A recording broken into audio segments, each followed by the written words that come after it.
Have you ever been asked, so tell me about yourself, and your mind just goes completely blank?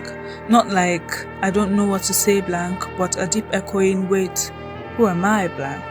You start listing your job, your hobbies, maybe where you're from, but inside, a little voice whispers, that's not really you. That's just the stuff you do. So who's the you that's doing it? If you ever felt that quiet panic, that identity crisis, I need you to know something right now. You're not lost, you're not broken, you're just looking at the wrong map. We often talk about our identity like it's a statue.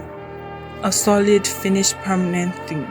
You carve it out of marble once and then you just are that thing forever. I'm a doctor. I'm an extrovert. I'm the responsible one. But what happens when you change? What if you retire from being a doctor?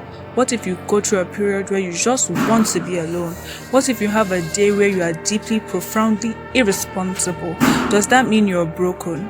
Does the statue have a crack in it? I think we all have it wrong. I don't think you're a statue. I think you're a river. A river is always water, right? That's its essence. But is it ever the same water? No.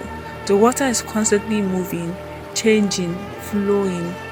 It's different in the spring than it is in the summer drought. It changes when it goes round the bend or when it crashes over rocks. The river is defined not by being a fixed thing, but by its capacity to flow, to change, to adapt. You are the river, not the water. You are the awareness that experiences the changes, not just the changes themselves.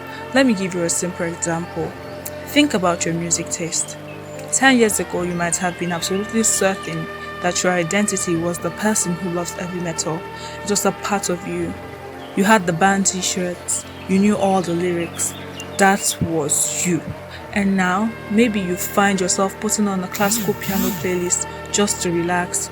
Does that mean that you from 10 years ago was a lie? Does it mean the you now is a fraud? No. It just means the water in the river has changed. The river itself, the you that gets to experience and enjoy music, is still there.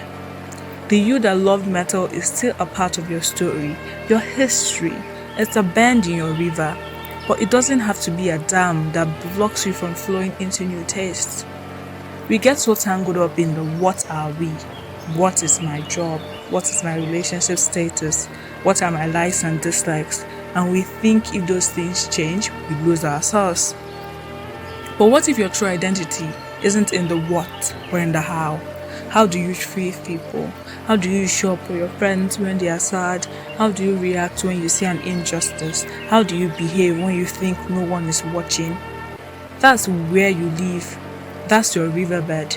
The water, the job, the hobbies, the circumstances will change. It's supposed to. But the riverbed, your core values, your kindness, your curiosity, your courage, that is much more permanent. That is much more you. An identity crisis isn't a sign that you are falling apart, it's a sign that you're growing. It's the river realizing the old path is too narrow and it's time to carve out a new one. It's uncomfortable, it's scary, it feels like you're lost, but you're not lost. You're just in a state of becoming.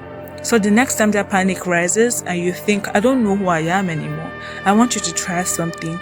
Instead of frantically trying to list the what's, just ask yourself one simple question.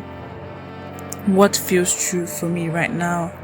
Not forever, not for who you were supposed to be, just right now.